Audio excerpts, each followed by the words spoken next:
So, welcome guys sa ating vlog ngayong araw na to.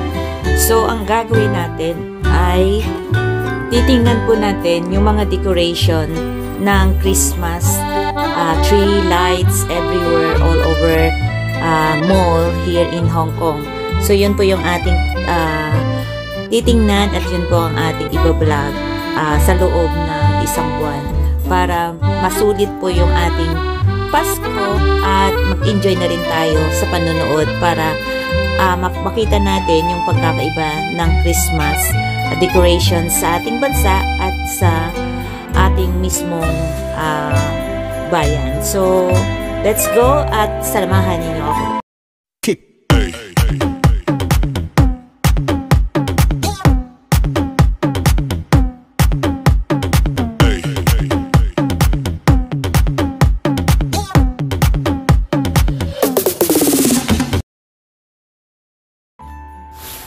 So, ayun na nga at binaybay nga natin ang iba't ibang malls dito sa Hong Kong para makita natin yung mga Christmas decorations na paparating. So, ito po ay landmark dito sa Hong Kong na malapit sa Central. Malapit na malapit. So, actually, na dumating ako dito is not really finish it. At mayroon pang ilan-ilan na hindi talaga natatapos pa. So, it's just because na maaga pa siguro yung aking pagpunta rito. Kaya, ganun pa man, is makikita pa rin natin yan sa susunod na mga panahon o kaya December after Christmas.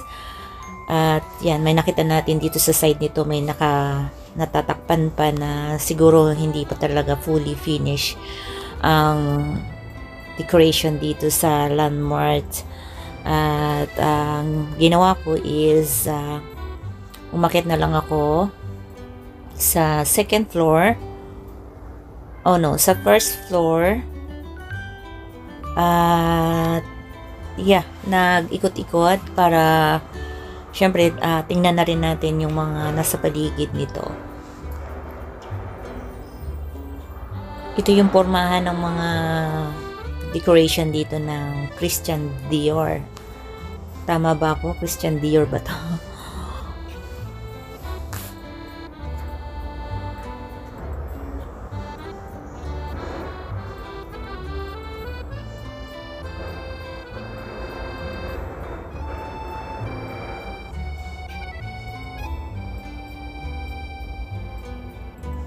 Napaka-simple lang yung kanilang decorations about wrapping Christmas gift.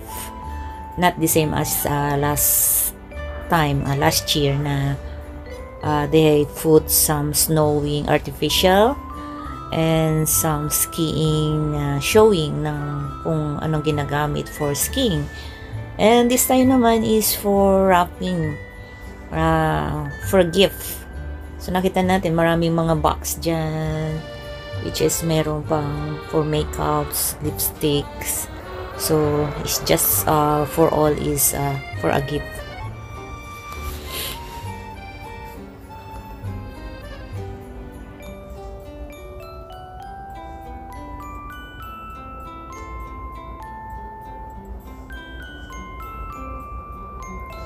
So here we go, nandito na ako sa second floor ng landmark at ito yung makita natin from here to there, medyo may kalayuan. So yeah, nice din but very simple. Christmas, ito talaga yung flower ng Christmas, di ba? So ayan, dito tayo sa taas at ating iikutin tong saglit bago tayo lumipat sa Pacific Place. So, I was decided na mag-start dito sa landmark, going to Pacific Place to Wan Chai Lidong Garden at yeah.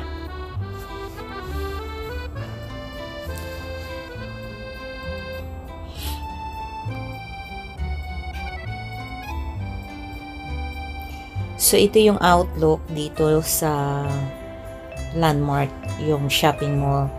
expensive things. Talagang yung makaka-afford lang talaga from here is yung rich people na makabili ng ganitong sobrang expensive ng mga bagay-bagay. But you know, if you really want to buy, then mabibili mo rin yan, diba, pagka gugustuhin, no matter what. Some of the chocolates, like ones of my favorite na, yeah, too expensive, pero I just prefer something like this. By next time siguro, because this year hindi naman ako uwi, but I'm going na try next year kung bago ako umuwi din in Philippines, makabili ako nito. So depends na yan sa situations. In here naman is a flower shop. So, binibili lang din nila ito from Mongkok sa flower market. And they are selling a little bit high price. But anyway, ang pinanggalingan lang niya is sa flower shop sa Mongkok. And Christmas tree. Yeah. And quite beautiful yung mga Christmas decorations. Good for big house na maglagay ng ganito. Quite beautiful. Yeah, ganda. Talagang punong-puno yung Christmas tree ng decorations niya. And hopefully that I could have like this also na pagka nasa Pilipinas. Yun, tapos na tayo doon sa loob, and that's why bababa na tayo dito. Then we're going to move na sa Pacific Place. I'm not really satisfied sa nakita ko rito kasi nga quite simple and yeah, not too much to see and no excitement para sa akin. I'm sorry, but that is really true, guys. So yan, no even a big Christmas tree here. So wala akong nakitang Christmas tree here in the middle, and that's why that I'm telling you the truth that I'm not really excited sa decoration dito sa may sa may landmark. So palabas na tayo dito sa may landmark at sasakay po tayo ng tram going to Pacific Place naman. So yun ating ginawa for today. Medyo umaambon nga kasi galing lang tayo sa ulan, kaya medyo umaambon pa.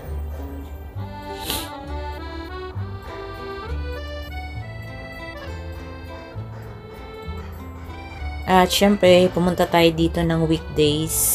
So, hindi weekend, kaya hindi masyadong maraming tao. So, yun yung aking ginagawa na umaalis. At kapag gusto ko talagang mag-vlog about this, ay umaalis ako ng weekdays at hindi ako sumasabay sa crowded. Kasi pag too much people, hindi mo rin makukuhanan ng better to. So, yeah, we are here now in Pacific Place, guys.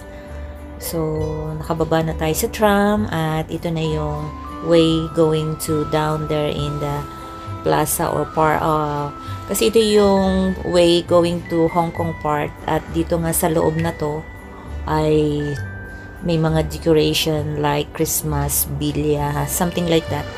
So, yun ang ating pupuntahan dito at titingnan yung kanila namang Christmas decoration dito sa Hong Kong ngayong 2024. At habang tayo naglalakad yan, kita natin, sa harap natin kumukutitap yung mga ilaw. Kahit tanghaling tapat. So here we go. Yun, no? Yan. Diba? So, quite beautiful. Dito tayo niyan sa taas. So, bababa tayo para talagang makita natin ng malapitan itong decorations ng Pacific Place. So, pinakita ko lang dito si taas para makita ninyo yung outlook dito si taas. Para pag bumaba tayo, may idea na kayo kung ano talaga yung outlook ng decorations dito mula si taas. So, yan, bababa tayo guys para ating mapuntahan. Ulit.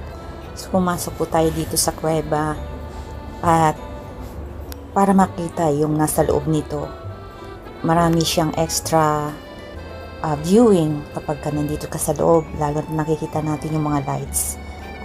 Napapansin ko, naririnig ko dito, yung pinakahari ng kuweba ay natutulog. So, simula pa lang ito ng ating paglalagaglag para lang makita natin yung iba't ibang klase ng decoration dito sa Hong Kong ngayong 2024. So, see you sa next vlog ko at sundan po na rin natin kasi dito po tayo na putol at dito rin tayo natapos kaya ipagpapatuloy po natin sa ating next video. So, maraming salamat. Please don't forget to subscribe at paki-like na rin, comment, and para lagi kayo ma-notify sa ating mga videos. Salamat and see you sa next vlog.